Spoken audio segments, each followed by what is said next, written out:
it's up for grabs now! Magic ball from Bergkamp to Patrick Vieira! Oh, would you believe it? Oh, right, what a way to get it! Fabulous solo goal by pierre-emerick.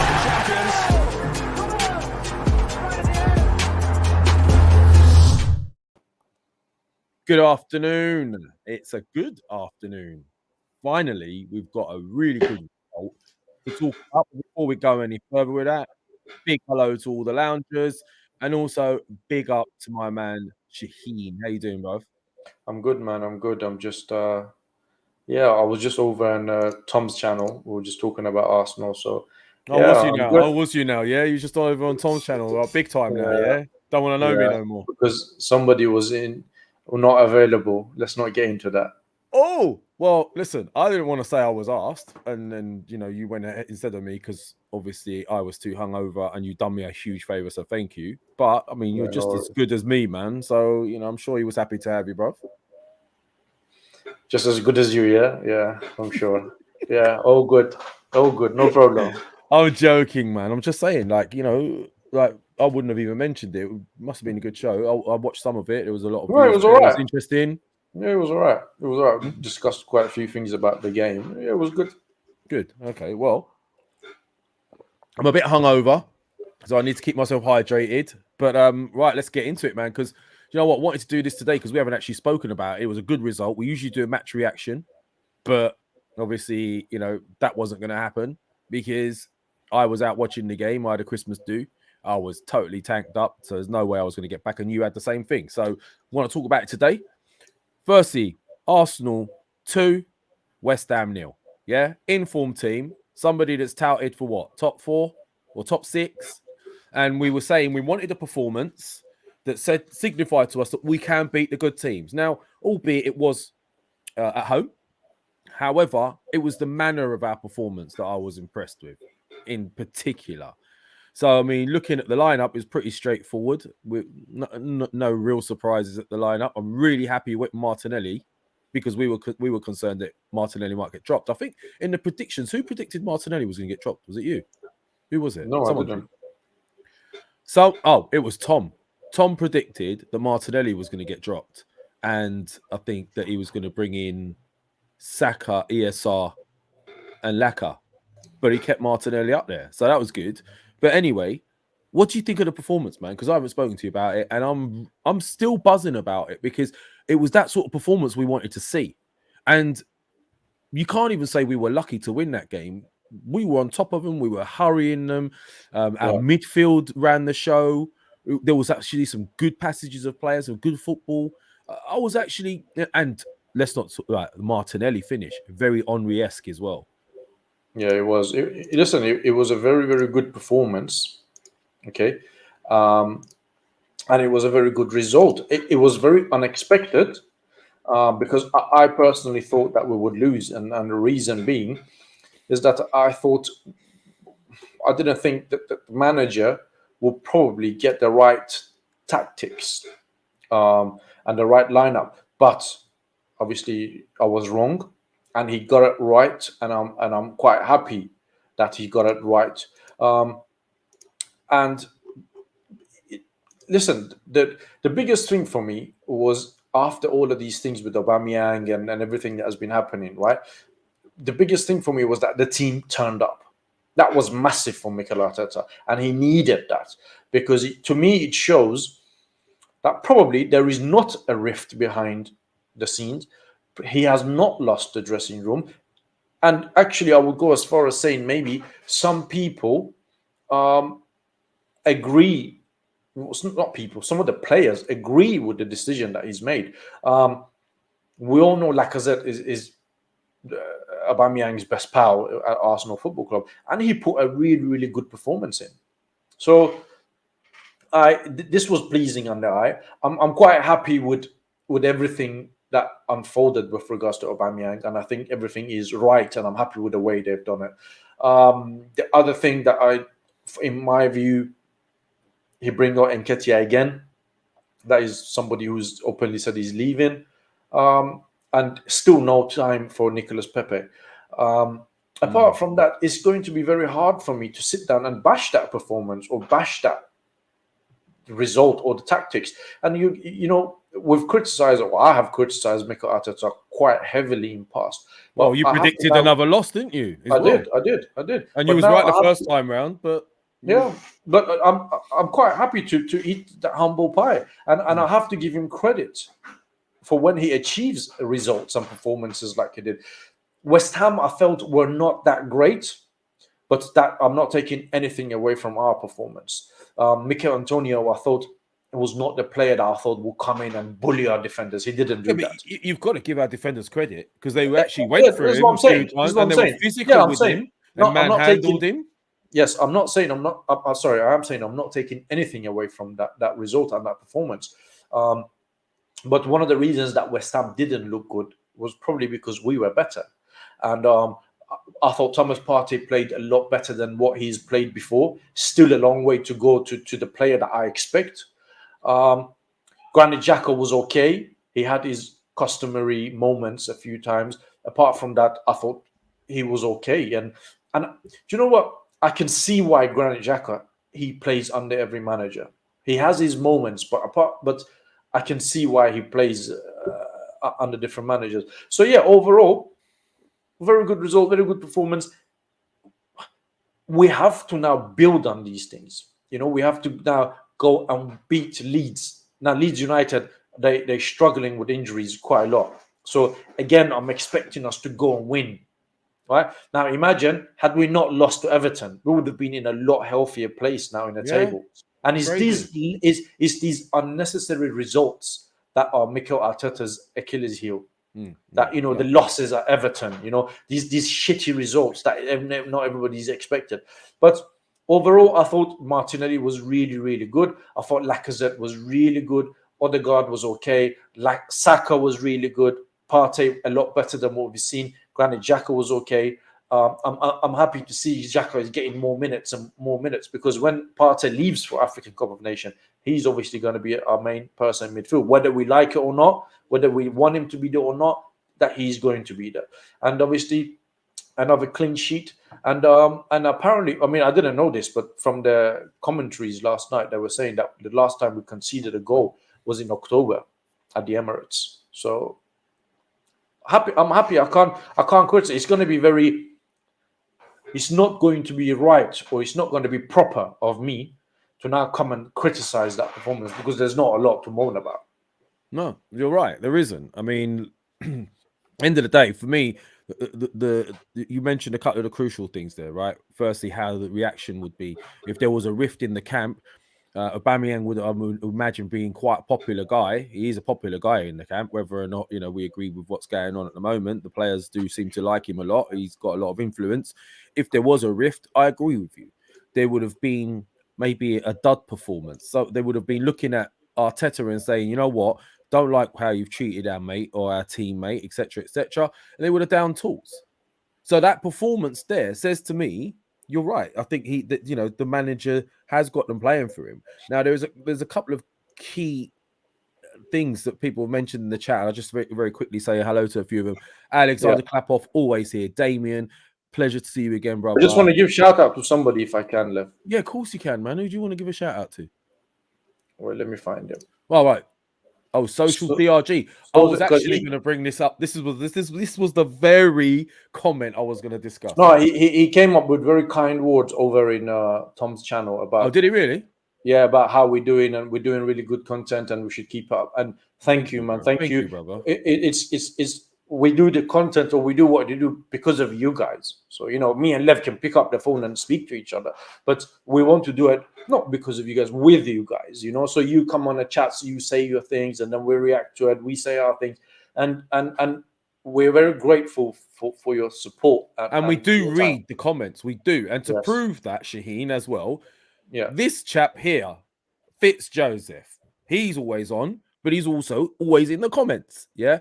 He once called me rude. He said he found me a little bit rude because of the way I was handling. You know, do you know match reaction gets a bit mad, and if you don't like cut someone off, you could. But Fitz, we do read the comments, bro, and we'll always look at your feedback. So thank you so much for your support, by the way. What else? Ashton, Abdul. There's a few guys in here, but going back to the comment is Damien's comment is social DRG's comment is what I wanted to discuss. were we creative enough last night? Question mark. So is it the strikers who can't score or the manager?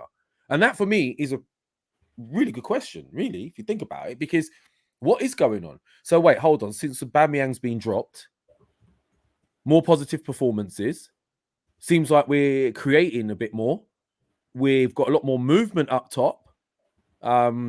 Maybe that's what it is. I mean, we keep saying Aubameyang might not suit Arteta's system.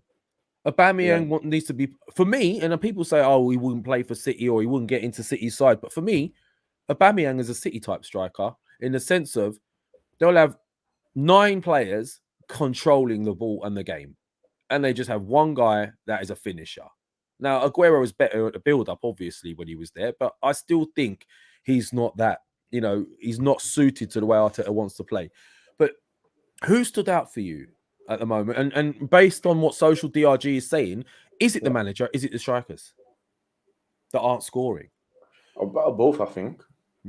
But you can't say, hold on, before you go any further, sorry to cut you off, Rob, but Social DRG has to also understand that we have got the lowest amount of created chances over the last couple of months, haven't we? We haven't really been creating a lot, so that surely has to be a indicator that we're not creating as many chances under Arteta, no? It's a tough one, isn't it? Yeah, it is, because if you... he's obviously concentrated quite heavily on the defense, and he's sorted out. And once you do that, your offensive player will suffer, whether you like it or not. On top of that, then you've got an out of form player in Aubameyang, a player that offers you 1 or 2 dimensions when you're playing forward. Aubameyang will never hold the ball out for you, will not involve others in the game for you. He's not going to mix it in with defenders physically when he's playing up front. So, and all of these things Lacazette does, and he did that last night. He won a couple of fouls outside the box, but just using his body, things that Aubameyang don't do. Mikel Arteta's tactics at times have been questionable, granted, but the players as well, we looked more fluent last night. I quite like Martinelli on the left-hand side. Saka looked a lot better on the right-hand side. Odegaard was better. And is that anything to do with the fact that they're playing in their best positions, you think? Yeah.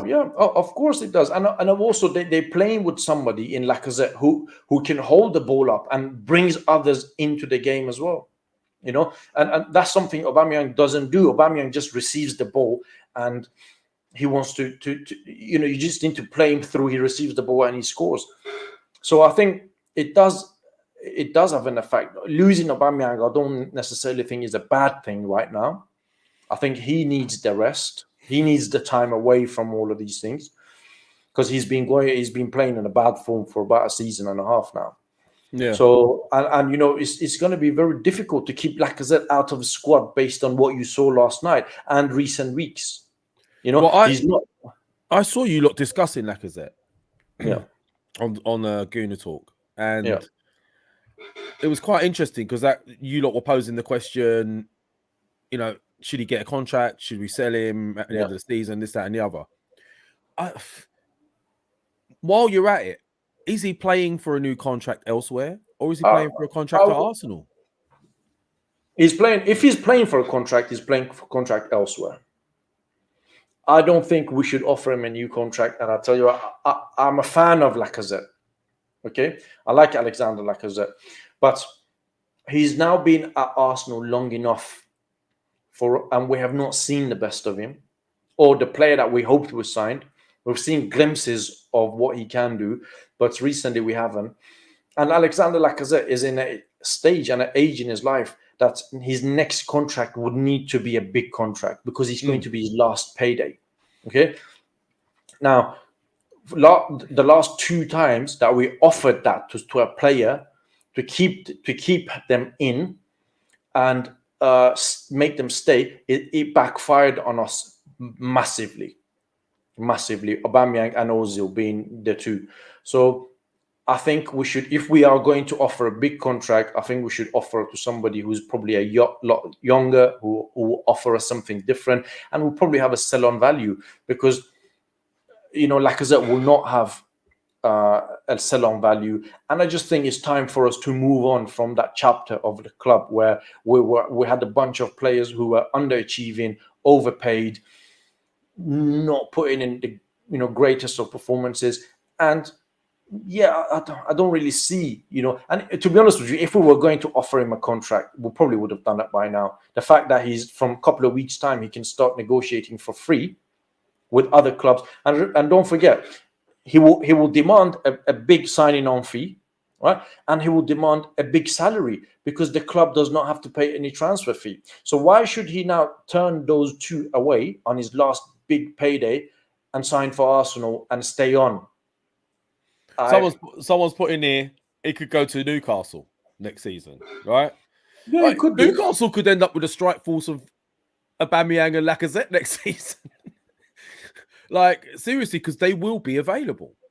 Yeah, like the way listen, the problem, right now as well. The problem that what a lot of people are missing out here is that this is two sides of the coin. One side is Newcastle saying, right, Alexander Lacazette, we want you.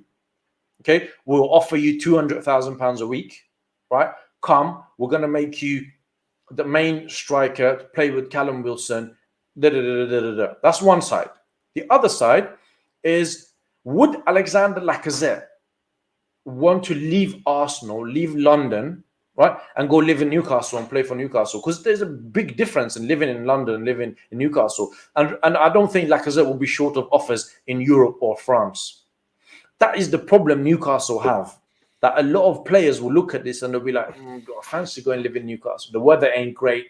It's not really a big town. Now, Newcastle, I don't have anything against Newcastle and people and the Geordies, right? Quite opposite. I think it's a cracking town, but from a footballer's point of view, it may not be an attractive destination. Yeah, very, very diplomatically put their shit. No, it's the truth, it's man. A cracking town. I've never been. Listen, I've never been to Newcastle. I've never been to Newcastle. I have been told that it's a fantastic night out. People are friendly. They are very passionate about their football club. They live for football. Yeah, and I wanted to go to Newcastle and check it out and everything, but I just haven't had time. I haven't got around to it. But it's nothing against the town, man. It's just a reality. If Atletico comes for, or even let's say, I don't know, if like, I don't know, AC Milan comes for Lacazette, right? Is he going to choose to go live in Milan or Newcastle? Well, it's also Barca are strapped for money, so Barcelona as someone well. on a free, yeah. But so that's the problem that Newcastle will have. But anyway, that's my view on the thing. I just don't think. I think we should move on again. But in the process, you have to again look at the club that we're quite happily writing off another £40 million that we paid for a player that we're allowed to walk away for free. Why he was not sold earlier to be able to recoup some money. Okay. All right. Well, look, I mean, let's just look at the super chat very quickly first. Wayne Sage again, bro. How you doing? Respect. Thank you for your support. Bless up, gentlemen. Was refreshing hearing Shaheen talk positively about Arteta on TGT today. Yeah. So let me get this right. Wait, we can't melt down after every negative result. You tell him, Wayne, right? But what? So you go onto another channel, yeah, and you're all positive. Is that what's going on there? Is that the deal? Is that what you do to me? So you come on here, you make my life difficult, you predict losses and all this shit, and then you go into another channel and give it really big bollocks. Listen, I said the same thing that I said over there as well. I criticize Mikel Arteta. I still don't think he is good enough for Arsenal Football Club. I still don't think he's the person that would get us to the level we need to be. But after a performance and a result like that against West Ham, it's going to be very, what's the word? Very single-minded of me to come and sit down and criticize him and criticize why. At the end of the day, and as I said over there as well, the biggest element in these is not Mikel Arteta. The biggest element here is Arsenal Football Club, right? Yeah. And I want Arsenal Football Club, which is my club, to win. Now, if Mikel Arteta can bring that to table consistently, can get us to Champions League football, make us compete with the Premier League, make us compete in Champions League, fine, he can stay, no problem. I don't have a personal problem against the guy. I just don't think he's the person that would get us that. That's it. So when When he loses, like against Everton, yeah, of course I'm gonna go on heavy on him. Of course I will do that. But when he wins, when he puts in good performances, when he gets the team right, proper in the right mind frame, they go and they beat a good West Ham side, I will come and praise him. Fair enough. No, I agree with you. You do. I will say that. Lev, was it West Ham or was it Burnley? That's what. Why not? I was asking. Listen, let's go back to the game for a minute, right? Because this is a question. It is a good, valid question. Because obviously, when we were doing the show the other day with Mo and Tom, we had our predictions. I predicted we were going to win. I felt that it was because West Ham at the moment were punching above their weight. They were doing really, really well. Moyes has done very well with them, but I don't think they have enough to last the entire campaign to get them into top 4, maybe top 6. They might be able to nick. But with their squad depth, and I think they're asking a lot of Antonio and Rice and Souček. The one area did impress me is the way we handled them two, Souček and Rice. We did deal with those two, right? But I was more worried about Antonio at with our back line, but he didn't cause the damage. So is it them now starting to take a bit of a downturn? Because obviously they had that bad result against Burnley. They drew, and then they come again and play us at our ground and get beat. So is it them having a downturn in their form now, or and getting tired and whatever, or was it that good a performance? That's something that's racking my brains right now, because I don't want to get carried away. We are in the top 4. We have got games played, extra games, and there's teams that are having their games cancelled and all of that. So God knows how that's going to affect the league long term. But what do you think? It was a good performance in my opinion. If we had played like that against Man United or Everton, I think we would have won both of those games. So that's the question that keeps going around in my head, is whether or not it was West Ham having a bad turn of form now, us, or a mixture. But I do like the fact that if we can handle likes of Souček and Rice, why are we struggling against the likes of Fred and McTominay or Everton's midfield? Where's the consistency? Is it just because we're youngsters? Do we have to get rid of a few more of the deadwood just to finish off this project? Is that what we're talking about? Replace the 2 strikers and get rid of the deadwood like Chambers, and I'd get rid of. No, I don't agree. I just think well. I think you need to look at the manager for that, because it's his job to get these sort of performances out of these players every week. Okay, so that's the manager's job, and I'm not going to say Mikel Arteta. That's the manager's job at any football club, to get the best out of the players available at his disposal week in, week out. Okay. Now, if he can get that sort of performance out of the players one week, but not great, another week, 1 week good, 1 week bad, then you've got to look at the manager, that what is it that he's doing that he's not consistent enough. And it's the consistency that is an issue here with Mikel Arteta and Arsenal. And because the players go out there and obviously there's a lot of hard work that goes into team selection, to the players' mindsets, to getting them up for the games.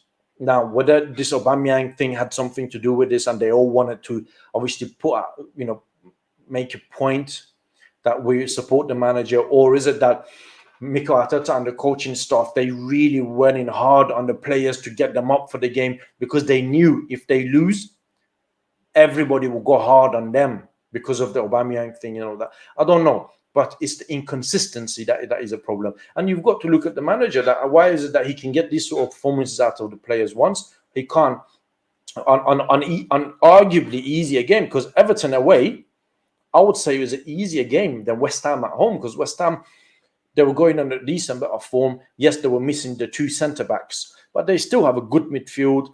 Going forward, they look good. Obviously, Mikel Antonio wasn't great last night, but still, if you give him time and space, he will hurt you.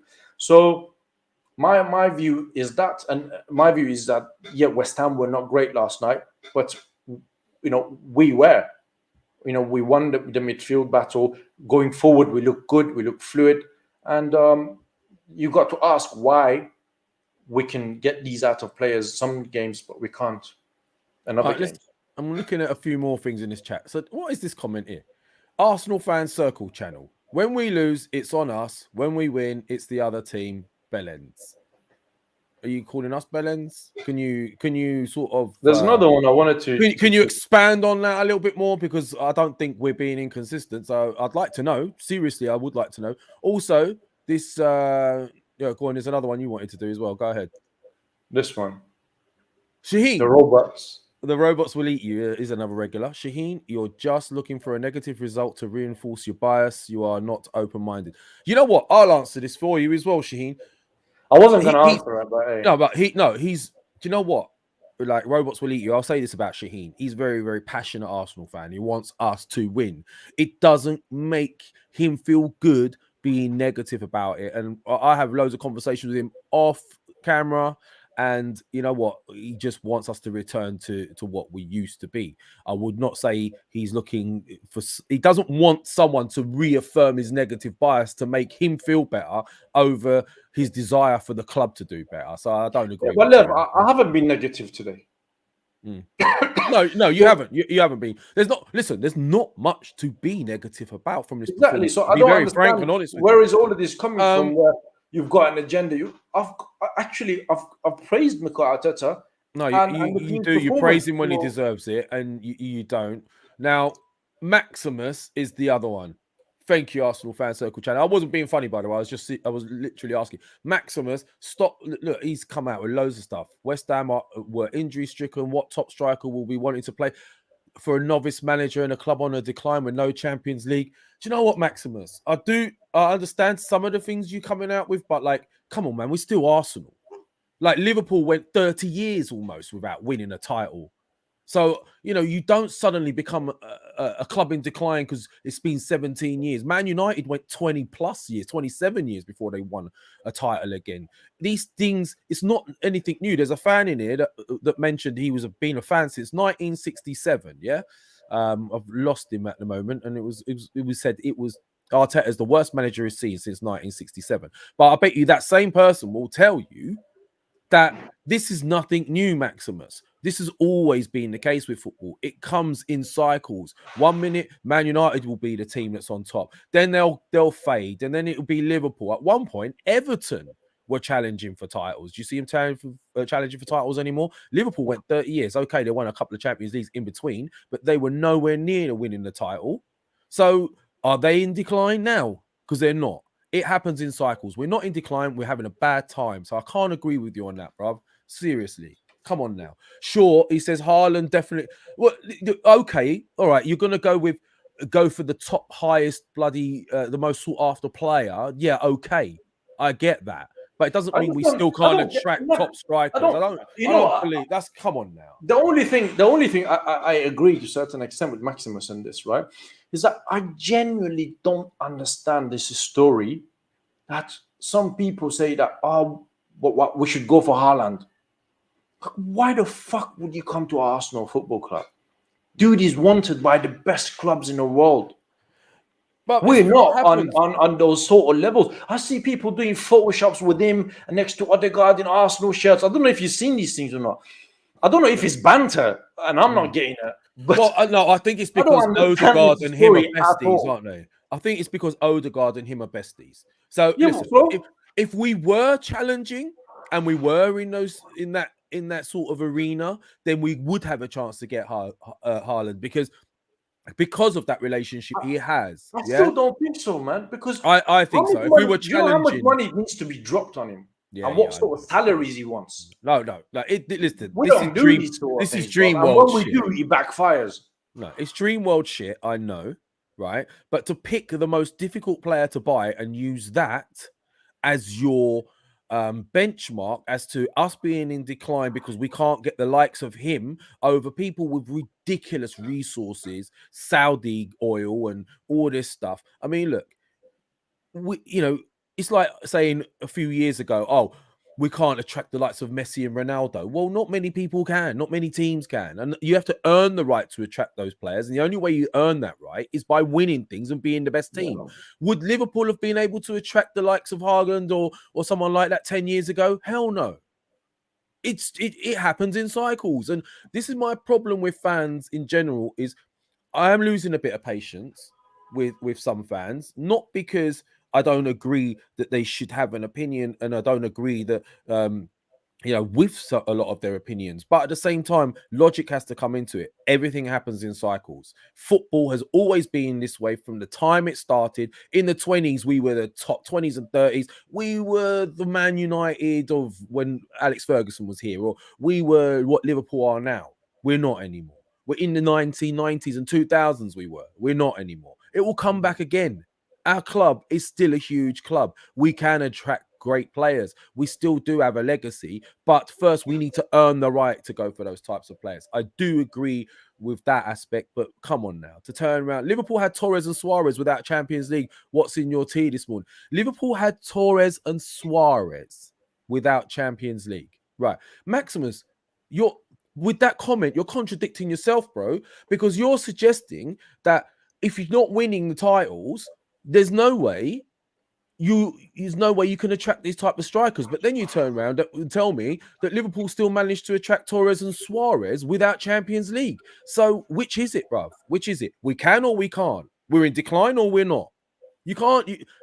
That's you actually supported my thing with that comment. Liverpool, yes, did have Torres and Suarez, but that was before the likes of your oil barons were around. Apart from maybe Abramovich, it's a lot more difficult now, a lot more competition with money. But look, you know what, Lev, can I just it is what it is. I just had a little rant there, man. No, it's right. Can I just add to that? What people need to realize is there are certain clubs like Newcastle, Man City, PSG.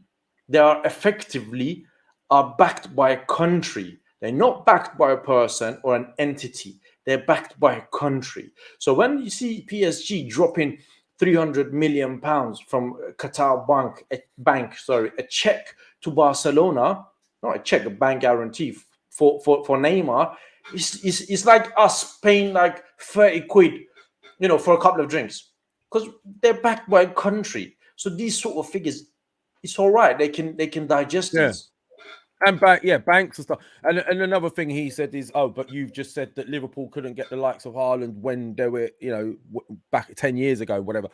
Using Suarez and Torres again as a benchmark. Suarez and Torres weren't world class at the time. They were on the verges of becoming. You can find players like that. The types of player you're talking about us going for, though, is like going for Mbappe. Haaland is, those type of players. They're the players now. They're at that minimal percentage of ridiculously good that only a couple of teams can afford them right now. Outside of that, we can still find those players on the cusp of becoming top strikers. I agree. Thank you, Arsenal fan circle, by the way. That was a legit statement. So anyway, bruv, we've won. I don't understand why we're getting caught up in negatives. We've won. And it was last show we did, we said for us to started to believe in these teams a little bit more, we need a big result against a decent side. We got that result. We should be at least praising the guys. We're just as quick to knock them, praise them when they deserve it. Last night, they played well, Maximus. You can't say they didn't. Wayne Sage, thank you again for your support. Suarez wasn't a top-tier striker. He got to Liverpool. See, that's what I'm saying. Maximus is chatting a bag of nonsense. Guy obviously became a fan after 2001. Clueless. Let's not say clueless, because at the end of the day, we're Arsenal fans. We're family, right? We're not going at each other. We can have these debates and not be rude to each other. But he's right in that aspect, in the sense of he wasn't top until he got to Liverpool. And then the likes of Barcelona wanted him, or Atletico. He done well at Atletico Torres. He did. But, Chelsea bought him after he was at Liverpool, for example. So, that's what I'm saying. But look, we got another big game coming up soon, Shaheen. If we do play it, I don't know what's going on with this COVID situation. Any news? Do you know about anything that's going on? I don't, but it doesn't look good. It feels like at the beginning of first time when everything was suspended. Because now I think Man United next game is also suspended now. Let me just check. Yeah, Man United versus Brighton is off. Leicester now they've got an outbreak, which could see their Spurs clash postponed. Watford game was postponed yesterday, so there's quite few games. I think in order for them to maybe break the circle or something, maybe they need to give this a couple of weeks off, which is not ideal because we all look forward to this festival. Well, I think let's just end the season now. What, end the season? End the season, top 4, we've made it. Give us Oh, Champions League, we're done. No, but there's some games that there's some players that, not players, there's some teams that they got a game in hand. Don't matter. It's emergency. Problem, innit? But no, on a serious, we don't know what's going to be happening with the COVID situation. I think Brentford managers come out and said, look, I think we should call off the season till after Christmas. That might be a good idea, perhaps. But the January window's looming. We reckon Lacazzette's going to stay till summer. I think Lacazette. Do you reckon we're moving? Do you reckon there'll be a? Do you reckon there's anything going on in the background at Arsenal that we don't know about, that they're preparing for? Because this whole Aubameyang situation, the way it's being handled, if it continues, it's going to be really interesting to watch it. If it continues, it's going to start making me believe that maybe they've got a replacement lined up. Because what are they doing with him? Because they must think they're going to have to get goals from somewhere again soon. Well, listen, you see, again, I'll go back to these two sides of the tables, two sides of coin, right? Would I want Aubameyang to be sold? Yes. Would anybody come in for Aubameyang? That is the problem. That's the problem Arsenal have got, right? Now, who will come for Pierre-Emerick Aubameyang at the age of 32, okay, on £350,000 a week contract? And what sort of transfer fee are they prepared to pay for him, knowing that that is the sort of contract he would want? The only solution that I can see on this, right, is that Arsenal and Aubameyang comes to some sort of an agreement that he will be released off of his contract, what they did with Mustafi, what they did with Socrates, what they did with Ozil, right? But Aubameyang is on a massive contract, so I'm not sure if that would work or not. Yeah, but hold on. What if they're looking? Where I'm going with this is, what if there's a player they're looking to sign, and they're going to use Aubameyang as a make weight in the deal to solve that other team's striker problem? Listen, if we take someone's striker, they need to replace. I understand. Arsenal can try to go for this Vlahovic guy, for example, right? And say, right, all right, we'll give you, I don't know, £40 million, right? And then we're going to throw in Aubameyang as well, right? Then you got to, again, look at it from the other side. Or maybe that's why we pay half his salary. Half until the end of his contract. Still, half of his salary is about £170,000 a week. That's about 200 and something thousand euros, right? Fiorentina, I don't think they're in a position to be able to afford that sort of pay. How much do you think Vlahovic is going to be commanding wage-wise? Quite a lot. Their salaries are nothing like ours in Italy, you know that. No, they're not. But he's going to demand easily above 150. But then again, would Fiorentina want Pierre-Emerick Aubameyang? I don't think so. You know, Arsenal can use Aubameyang in whatever deal you want. But who wants that? The problem is, who wants Aubameyang? And the issue is not his quality. He would do well in Italy, wouldn't he? Yeah, as I said, the issue is not his quality. The issue is finances. That somebody will say, all right, well, we'll take a punt, we'll take him on, but we can't pay any transfer fee. Okay, but is it better to be paying him 300 grand a week and not playing him? Well, no. Well, you see, there are people who paid handsomely at high level at Arsenal Football Club to deal with these sort of situations. Because what I'm suggesting, find a solution. If we only paid, if we said to another team we pay half his salary, 150, yeah, let's just say, right? That frees up 150. 150 is enough to get someone like Vlahovic. Yeah, because we're not spending 300 anymore. We're spending 150 on the but you see, and we got another 150 to spend on Vlahovic a week. Yeah, but Vlahovic is going to be free in summer.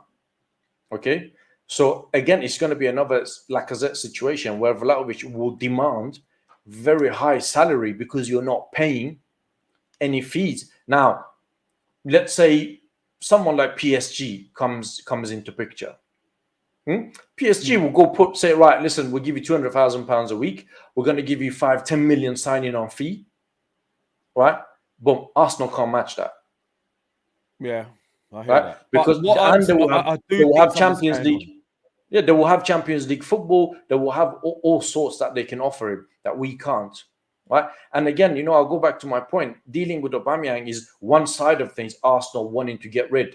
The other side is who's going to come in for him. Now, Barcelona just lost Sergio Aguero. Will they come in for someone like Aubameyang? Aubameyang's a very Barca signing, though.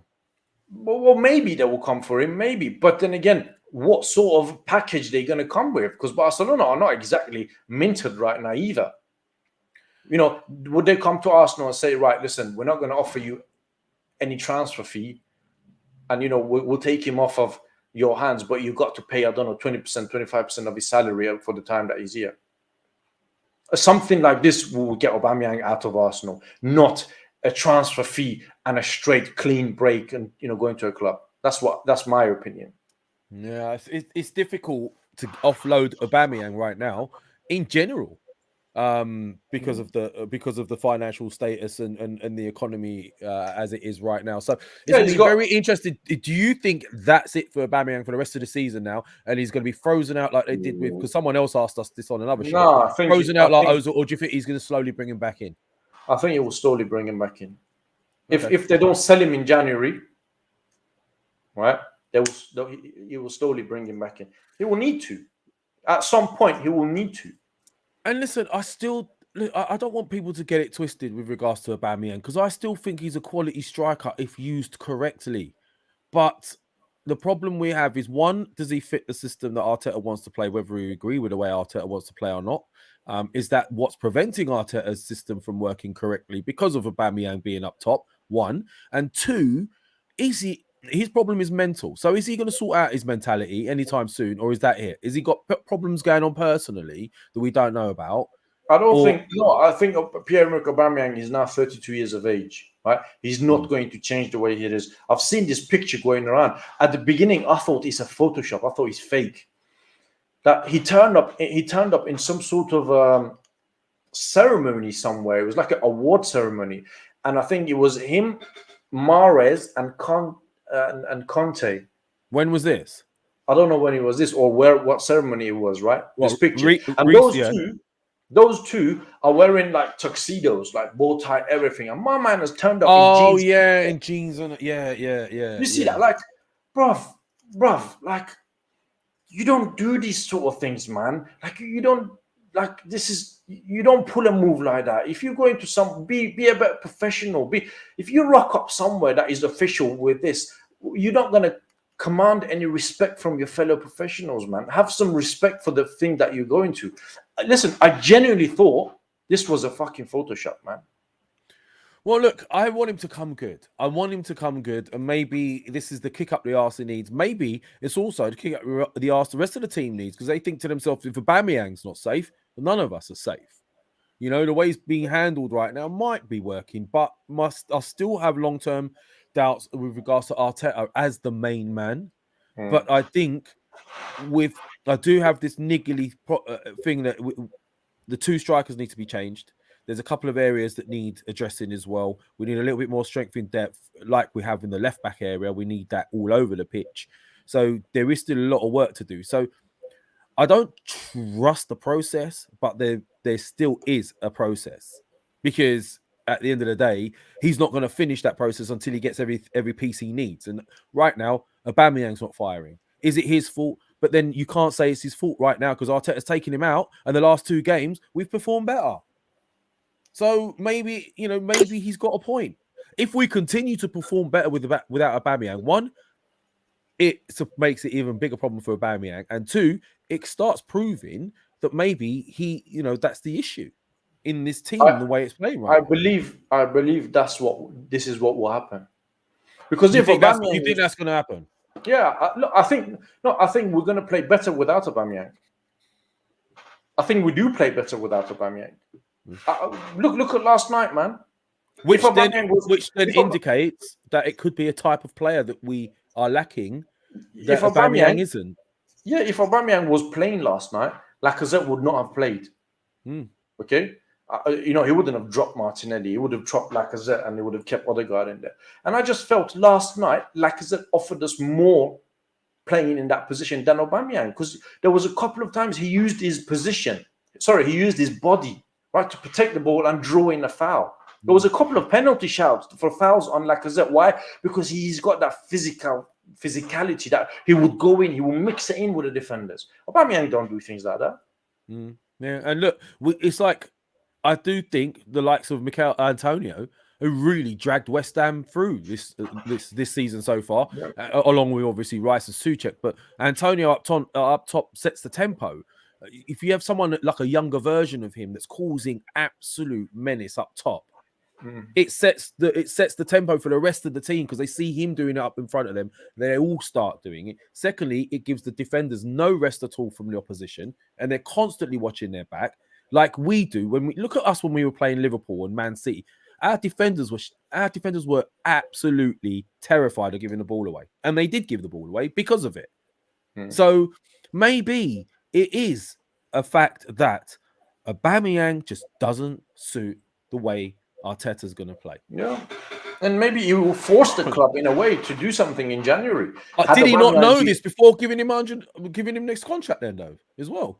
Yeah, well, then you got to look at Edu and Arteta for that. But maybe it will force their hand now that they must do something in January, because they will look at this Aubameyang situation and they will think, do we want to keep him? How are we going to use him?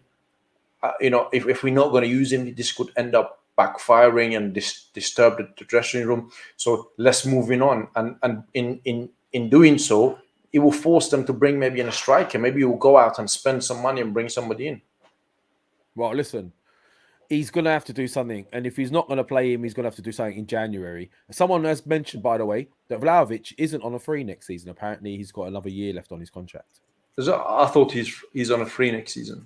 No, I thought Fabrizio also confirmed that he's on a free transfer next season. Did he? Because remember, he said he's already got an agreement with someone in place. He thinks.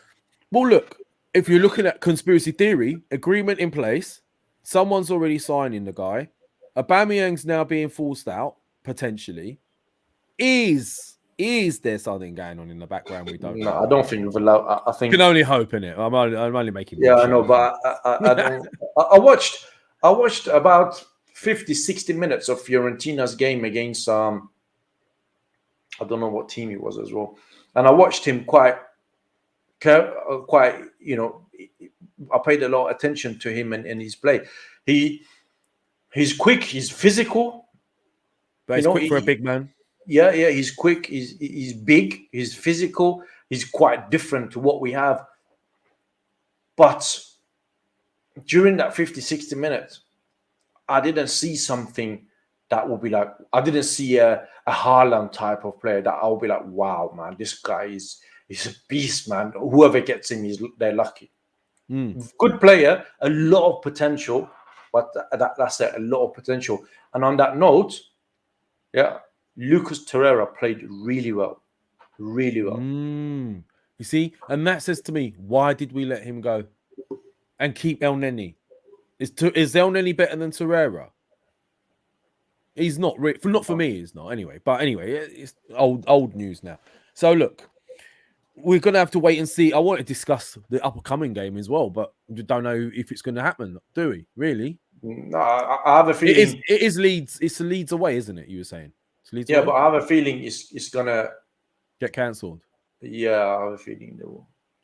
The one positive, even though there is no positive with COVID and all that stuff going around right now, is if AFCON does get cancelled, that might help our cause throughout the season if the season continues. Wayne Sage confirms it for us. Thank you, Wayne, our resident analyst and confirmation specialist. Vlahovic contract expires June 2023. So it is a year left. So there you go, Shaheen. People, let's have a look in the chats. Torreira is better but has a lot of baggage, says Sugel07. Mikey B saying Vlahovic, he has big mentality that's worth loads. Let's have a look. Maximus still arguing with people. Yes, he is. Some are saying stop dreaming about Vlahovic. No, I'm not going to. If I want to dream, I can. It's had enough nightmares. Why not have a nice dream every now and then? Vlahovic would be great, no? So anyway, Leeds, if it does happen, big game for us to carry on, keep us in that top four. Look, it's always Points in the bag are always better than games in hand. That's what Alex Ferguson used to say. That's what all the top managers say. Points in the bag are better than games in hand. Because unless those guys go and win, we could talk about games in hand all day long. And it also puts a lot of pressure on the teams below. And we know some of those teams are bottle jobs. So we're going to stay there for now as it is. But then with Leeds coming up, I can see us getting another 3 points. Unless, of course, there's a long delay and they get quite a few of their players back. But even so, I still expect us to beat Leeds. And it's a shame if we do get a stop to the league now, because I think we're on a bit of a run here. I mean, it's only 2 games, obviously. I don't want to get carried away. But in the sense of Martinelli's injections made a huge difference. That energy has made a huge difference. And he was the best player for us against Everton. He played against Everton, didn't he? He did, yeah. He was the best player against Everton. He was one of the best players yesterday. I think we're onto something now. Martinelli's back. Even bringing, if we could bring in Balogun to the fold and just stop using Eddie. I don't understand why he's doing that. You've promised Balogun, you promised Balogun his chance. He's scoring goals for fun in the under-23s. Why are we using somebody ahead of him that has already said he doesn't want a new contract? Like you rightfully said earlier, why is Balogun not in that? Listen, I think Balogun should be sent out on loan. Well, agreed. But if we're not going to do that for now, and we've got Eddie and Balogun, who would you use? Depends. I don't know. It's a difficult one, man. Why is Eddie any more ready? Eddie ready? He's got more experience than Balogun. He's got more Premier League experience. And Balogun has got 60 minutes that he was not great at either, right? So he might think, maybe this guy is not really ready, and maybe I don't know. Maybe he's working on it, trying to get Eddie to sign a new contract or something. Do you know what? This is and Sujel07 has said that as well. Yeah, this is what worries me. I heard rumors that we were trying to get Eddie to stay, right? And get a new contract, and Arteta's giving it that he's great in training and all this sort of stuff. And I started thinking and started worrying. Hold on a minute, is this where we're going with this now? Is that we're gonna focus on using Eddie Nketiah again, like keep him here, get rid of Aubameyang, keep Lacazette for the rest of the season, and then whatever. Because for me, I don't care what he's watching in training. Eddie has not got it. No, I don't think he's good enough as well. But maybe they're trying to get him to sign a contract so they can sell him for some value, for some money. So then they think if he's performing on the pitch and every now and then he does something, it adds a bit of value to him. Is that what you're saying? Well, you might get convinced him to sign a contract, and then they'll be like, all right, cool, well, then we'll sell you on. And then maybe they can get a fee for him. Because right now, again, like Lacazette, from about a couple of weeks' time, he can start negotiating with other clubs and sign an agreement. And I say that, and there's nothing to suggest that they have not started. I would be surprised if there are no talks going on behind the scene from Lacazette camps or Nketiah's camps with other clubs. Because if I was another club and I had an interest in either of them, I would have approached them maybe a month ago. I wanted to approach them early doors before anybody else does and say, well, listen, I know you're going to be free transfer from January. What's your thoughts? What's your plans? What are you going to do? This is what we can do. This is what we can offer you. Have that in mind. That's normal. I would be surprised if that has not happened. Yeah, but hold on. Are you suggesting then that the importance of selling someone to make a bit more extra profit and make some money off him, obviously that is part of the business. It is important. He's a high-end product, so obviously they want to try and make some money out of it. Get that. But surely that can't supersede, or surely that can't sort of be more of a priority than the team winning and going up the table. So you're using him to do what? You're using him just so you could put him in the shop window, but then he's not good enough and he's not going to help the team win. So I would rather they keep him on the bench. If he's not going to sign a new contract, he's going on a free anyway. Why are you trying to convince him to sign a contract to make some money, thinking that putting that ahead of the team? Yeah, but that's part of owning a football club, man. You've got to protect your assets. And Eddie Nketiah was an asset, but he's not anymore because he's going to walk away for free. Why do you think they offered Granit Xhaka a year contract? Because he gives him some value. Eddie Nketiah, I think, is the same thing. They just trying to get some value out of him and get him tied up on a contract.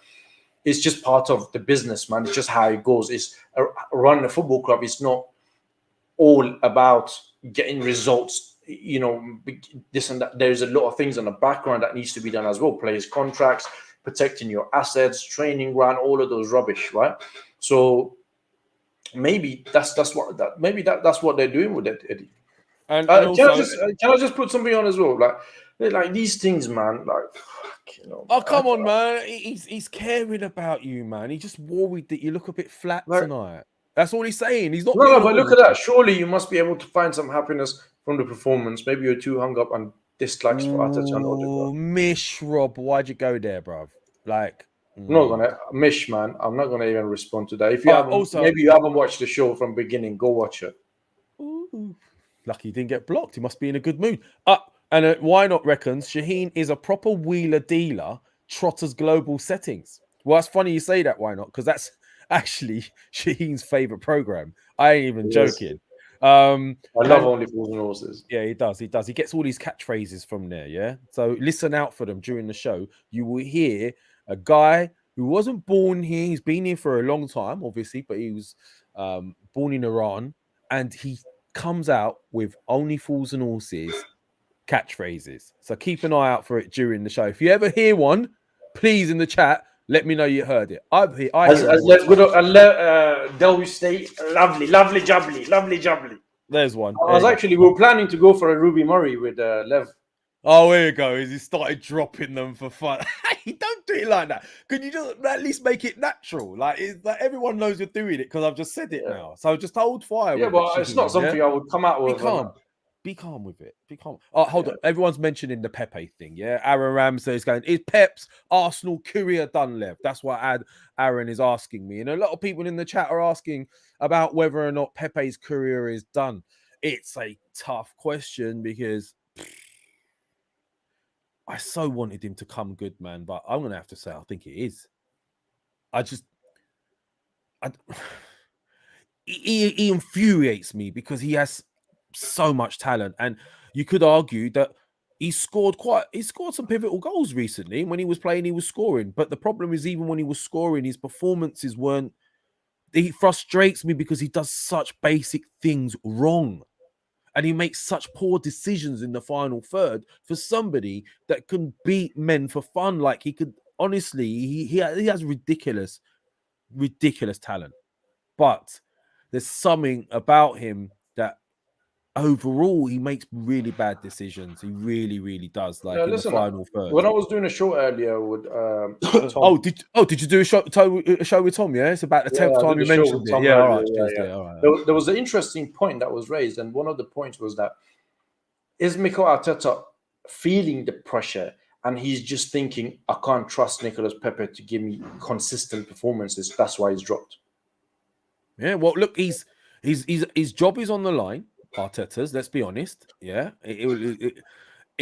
it's weird because in 2 games it could change either way right now. That's where it's balanced. He wins 2 games, he's top 4. We lost 2 games a couple of weeks ago. Oh my God, we're back in. It's all over. We're terrible. Man United, Everton. What we're doing now? Two games later, there we are again, giving it large about. Oh my God, look, that was a great performance. We're doing it. It is a bit of a roller coaster ride for us right now, and we do need to get a grip. However, Pepe, would you put your job on the line and trust Pepe with it right now? Because you can't. Because the way football is nowadays, everyone has a job to do, and all it takes is one player not to do that job. A lot of people don't realize this because they look at Pepe and they go, "Oh, he scored goals though. He scored." Yeah, but what else is he doing? What else is it? It's all well and good he scores, but he doesn't score in every game. And for every goal he scores, he makes some horrendous decisions in the final third. And on top of that, if he plays badly on his side of the field, you're giving an area away that a team can exploit. And I think that's where his problem lies. There was a sign that he was doing a lot more off the ball when I was watching him the last few times I've seen him play, but he does do things that infuriates you as a manager and as a fan. So I have an inkling that we're gonna cut our losses on him, man. I really do. Yeah, well, it looks that way. We've just overpaid for him, and if he's not getting a game, if Eddie Nketiah is getting a game ahead of him, tells you all you need to know. Why not says Pepe covers more ground than Saka per game? Yes, perhaps. I don't know. I've not looked at the stats. Why not? But Saka makes better decisions in the final third. And he also does his job properly. And another thing I learned playing a lot of footy in my time, there was a decent enough standard, but still, at the end of the day, you could cover as much ground as you want, but sometimes covering loads and loads of ground doesn't mean you're a really good footballer. It could also mean you're positionally poor, because you shouldn't have to run everywhere. You should be in your position. It's like when you play FIFA. I don't know if you do, Shaheen, but when you play FIFA on career mode and all that shit, right? No, it teaches you. Well, if you play on career mode, and you should, it's really cool. It teaches you to become a player in a certain position. You could pick out wide, you could pick a centre forward, you could pick midfield, but it rates you based on your positional sense. And if you're out of position, it starts to knock points off you, yeah? So it teaches you where you should be positionally when you're playing the game. For me, Pepe might be doing a lot more running because he's not in the positions he should be, or he's not covering the areas that he should be covering. I don't know. That's not everything's clear with stats. But what I can say is in the final third, he makes poor decisions. He is better than Eddie, though, rightfully says Nick Paris. So why the hell would you not bring Pepe on with 20 minutes to go? Why are we trying to put... So that is a valid point. No, you're spot on. And I think Pepe, the biggest thing with Pepe, on top of everything you said, is that he loses the ball quite often. He loses it way too often. Yeah, and defensively, he's not as sound maybe as other players. But, you know, as I said, the fact that he's not getting a game now just shows where we stand with him. And, you know, again, it's one of those players, exactly like Aubameyang that I said earlier, there is two sides of a coin. One, Arsenal will be looking at Pepe and thinking, you know what, maybe we should part ways. Two, how much of that £70 million they're going to be able to recoup? Because there's no chance someone will pay you £70 Wasn't million. it 75? Whatever it was, right? And then, you know, again, it's one of those things. Arsenal's valuation on Nicolas Pepe could be very different to what somebody else is prepared to pay for Nicolas Pepe. For me, right now, Nicolas Pepe is worth about 20 million max. So Arsenal have to write off £50 million. See, I was a winger. So Nick Paris is saying Pepe will lose the ball because he has to impact the game. I get that. And what he's trying to say by that, I would imagine, is that he has to try things. He has to beat a man. He has to try and do something special in the final third. So then that comes with a risk that sometimes you will lose the ball. Right? I get that. That's again, and you're right on that, by the way, 100%. However, it's the rest of the shit that he's not so basic. The passes he doesn't make, so basic. The passes he doesn't make. Yeah. That's what's frustrating. It's not the fact that he's trying to take someone on and he loses the ball. And Nick, I will say this as well, bro, because he does try things in the final third, and sometimes it comes off ridiculously well when he has 2 or 3 men on their backside. But it's that final bit, Nick, for me as a winger. My job was always to find somebody in a position to score a goal. That was my first thought. Once I got round the fullback or I've made some space, it was either what's my choices? Do I shoot? No, not from this angle. So the first thing you should be doing is looking for someone spare, free to pick out to score. That's what you should be doing. It's all well and good saying Pepe scores goals and he could do stuff. You know, he does crazy things in training. I see him do it all the time. The fact is consistency, and as a team member, you need to be valuable, and that value comes from what you do in the pivotal moments. And it's the pivotal moments that he lets us down. I don't care that he could try to take on as many people as he wants in that box because it's not causing us any problems. But it's the decision he makes when he gets in that position. Many, many times. Tell me how many times you lot have watched Pepe and gone cross it or pass it, and he does another one, then he does another one, then he doesn't, and then he loses it, and it ends up on a throw, and then you get infuriated. For me, that's what is. Someone rightfully said in there, game intelligence is what is lacking. Game intelligence. Yeah, Yeah, 100%, man. Like, but I really want him to come good. I do, but I just don't see it. The only thing I think that could save Pepe is using him maybe as a forward where he doesn't have to think about anything else other than to beat a man and score. That's it. Just as a forward. Try him as a forward. I'd rather try him as a forward than Eddie Nketiah, put it that way. If I had to take Lacazette off and Aubameyang's disciplinary shit is still going on, I'd rather take off Lacazette and put Pepe in that centre than bring on Eddie. And that's because I think that Pepe's got it in him to beat that last man at the back and score. I think it's this Nicolas Pepe thing with Mikel Arteta. I think it's a little bit more than just football. It's one of those things that he doesn't like his attitude. It reminds me of a Guendouzi situation where he doesn't like Pepe's attitude. He doesn't like the way Pepe applies himself. You know, he doesn't think he doesn't have the right mentality, and he's just, you know what, fuck it, I'm going to freeze him out. I can't be dealing with this now. And at the age of 26 now, you've got it. If you haven't got the game intelligence now at 26, when are you going to get it? Yeah, well. When 2019, 21, 22, you can argue the case that they're not, you know, they haven't learned, you know, they're still learning. They're all going to make some mistakes. But 26,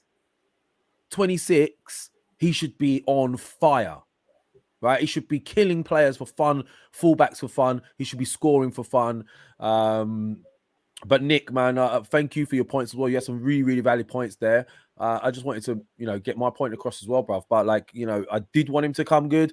And I do see it as a winger myself. I do see a lot of talent in the guy. But I just think that game intelligence lacks, and where he could pick someone out, he doesn't, and that costs us. Did you know this? I didn't know this. You know, again, this was another point raised earlier when I was doing the show. Did you know that until 18, 19 years of age, Nicolas Pepe was a goalkeeper? Are you having a laugh? No, I didn't even know this. And Tom was like, yeah, he was.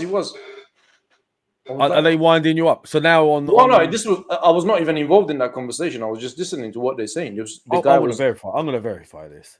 Hold on. Yeah, here we go. Look. Yeah, robots will eat you. He says, yeah, he was a goalkeeper. What? Yeah, apparently. Is this one of them stupid urban legends? Let's have a look. Yeah, until 18, I think.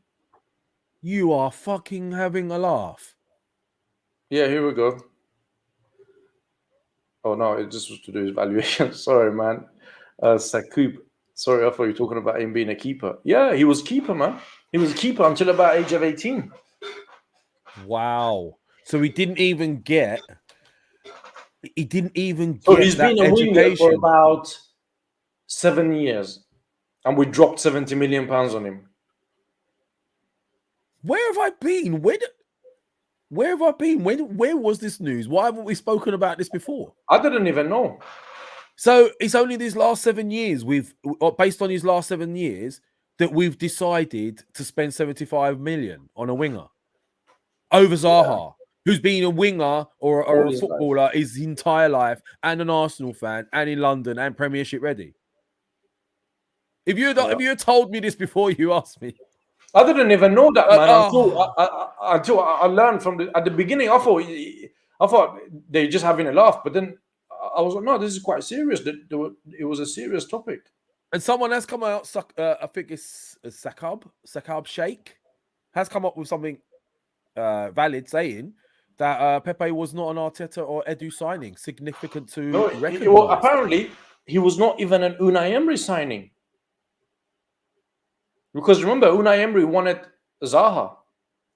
I'll tell you whose signing it was. It was Raul Sanelli's signing. And why he signed him? Because he earned £10 million on the side on his pocket. Remember that? That's why he got the sack. Because £10 million went missing. And then they realized that they paid 10 million around to a few people, this and that. So that's why we signed Nicolas Pepe. It was a dodgy deal. Like Del Boy would be ashamed of this deal. I tell you. You know what I mean? Do you know how Pepe plays? Let me tell you how Pepe plays, having thought about it. Yeah, you know, when he was at school, you had this one kid who thought he was ridiculously better than everybody else, so he refuses to pass to everyone. You remember that kid? You pass it to him and he thinks, well, he's shit. I'm not passing to him. And all he does is get the ball and just try and beat everyone all day long. That's how he plays. And why not's really defending him here. And why not? Listen, I want Pepe to come good. I wanted him to come good. I was excited by Pepe. Bruv, he's not got it in the final third. Please tell me how many times you see him consistently. Not every time someone lets him cut in on his left and drift that shot to the far post because that's his trademark. I get that. He's good at doing that. But any intelligent defender knows that's what he wants to do. So I just think his all-round game, now that you told me he was a goalkeeper right up until 18, 19, it kind of makes sense to me, strangely, because I look at that. Well, someone's saying it was 14, till the age of 14. So that's not the same as 19. So we need to get these facts right, people. Yeah? Let me know what it is. Was it 19? Was it 14? 14 is a little bit different because 14, you're growing, your body changes, all sorts of stuff happens. To be honest, I really don't care. Fact of the matter is, he's not delivering consistently. Would another manager get more out of him? Perhaps. But he's not the manager. This is the manager we got. And with this manager, it don't work. So unless we find somebody that does work with this manager, it's not going to get any better. Simple. And Zaha, for me, would have been a better signing. Yep. No, so why not? Would you have had Zaha over Pepe? That's my question. Let me know. Yeah, well, the problem with Zaha that Raul Sanelli could not have pocketed 10 million. No. Oh, Nick's still fighting his corner as well, saying Levy's had the most assists last year and all of this. And, look, I'm hearing all these guys. Well, I don't think anybody's saying Pepe is a bad player. There is a player in there, but Arteta is not getting that player out of him because Pepe was a hot property when we signed him, man. It was not like it was just a guy we went there and we just got a winger. He was hot property. He was linked with a lot of big clubs, and we went in there. We got it for him, but it hasn't worked out. Mikel Arteta, for whatever reason, as I say, it was not. He's never been his signing. It was not even Unai Emery signing, but it is what it is. We're now stuck with him, so we just have to wipe him off and get on. Well, there you said it.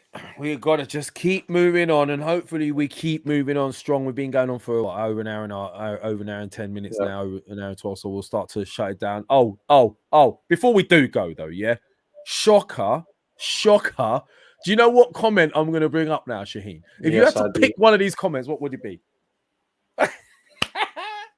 Hi, guys. I waited. Mo, how you doing, brother?